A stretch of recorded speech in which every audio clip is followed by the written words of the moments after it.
नमस्कार. आज आपण संत नामदेव महाराजांच्या एका खूप सुंदर आणि तितक्याच खोल अर्थाच्या अभंगाबद्दल बोलणार आहोत, जैसा वृक्ष नेणे. खरं तर हा अभंग आपल्याला आपल्या आयुष्याकडे बघण्याचा एक पूर्णपणे नवीन दृष्टिकोन देतो. चला तर मग बघूया की हा प्रवास आपण कसा करणार आहोत. आपण या अभंगाला 6 सोप्या भागांमध्ये समजून घेऊ. सगळ्यात आधी आपण संत नामदेवांची थोडक्यात ओळख करून घेऊ. मग वृक्षाचं रूपक वापरून मान अपमान, पूजा आणि घाव, तसंच निंदा आणि स्तुती या गोष्टी कशा सारख्याच आहेत हे पाहू. आणि हो, शेवटी या सगळ्याचा आपल्या जीवनासाठी नेमका सार काय आहे तेही जाणून घेऊ. चला तर मग सुरू करूया.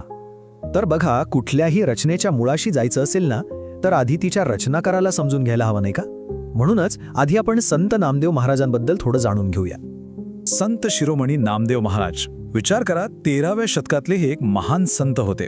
त्यांचा व्यवसाय होता शिंपीकाम, पण त्यांची प्रतिभा इतकी अफाट होती की त्यांनी मराठी आणि हिंदीमध्ये अनेक अभंग रचले.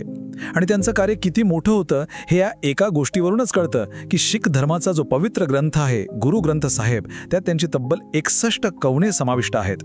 यावरूनच त्यांच्या विचारांची उंची आपल्या लक्षात येते. आणि ह्याच महान विचारांची एक छोटीशी झलक आपल्याला दिसते ती या अभंगाच्या पहिल्याच ओळीत. जैसा वृक्ष नेणे मान अपमान.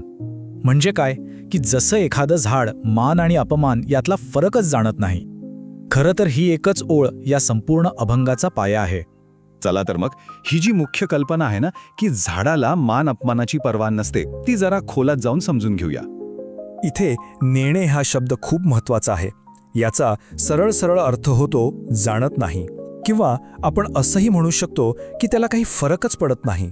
जणू काही त्या वृक्षासाठी मान आणि अपमान ह्या गोष्टी अस्तित्वातच नाहीत. हे बघा ना, अगदी सोपं आहे. जसं एखादं झाड असतं, कोणी त्याला पाणी घालून त्याचा सन्मान केला तरी ते काही आनंदाने हुरळून जात नाही.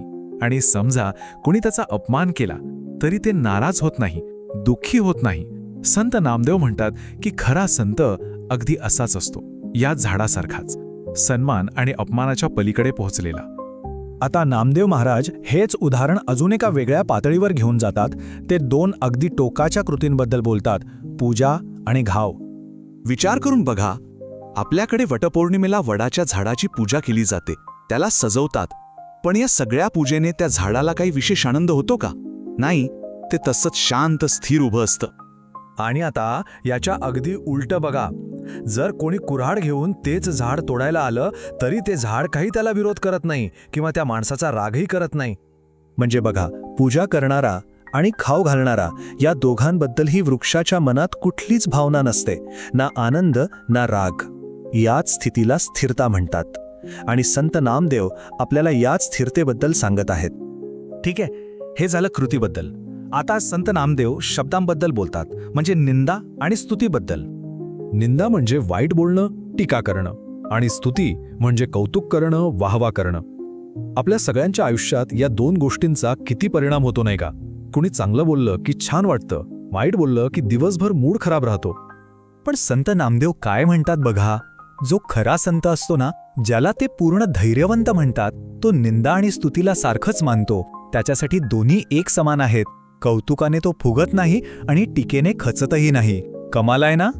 बरं, मग अशा वृक्षासारख्या स्थिर निश्चल संतांना भेटण्याचा अर्थ तरी काय असतो?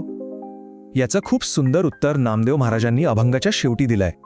तर मग अशा संतांच्या भेटीचं नेमकं महत्त्व काय? काय मिळतं आपल्याला त्यातून?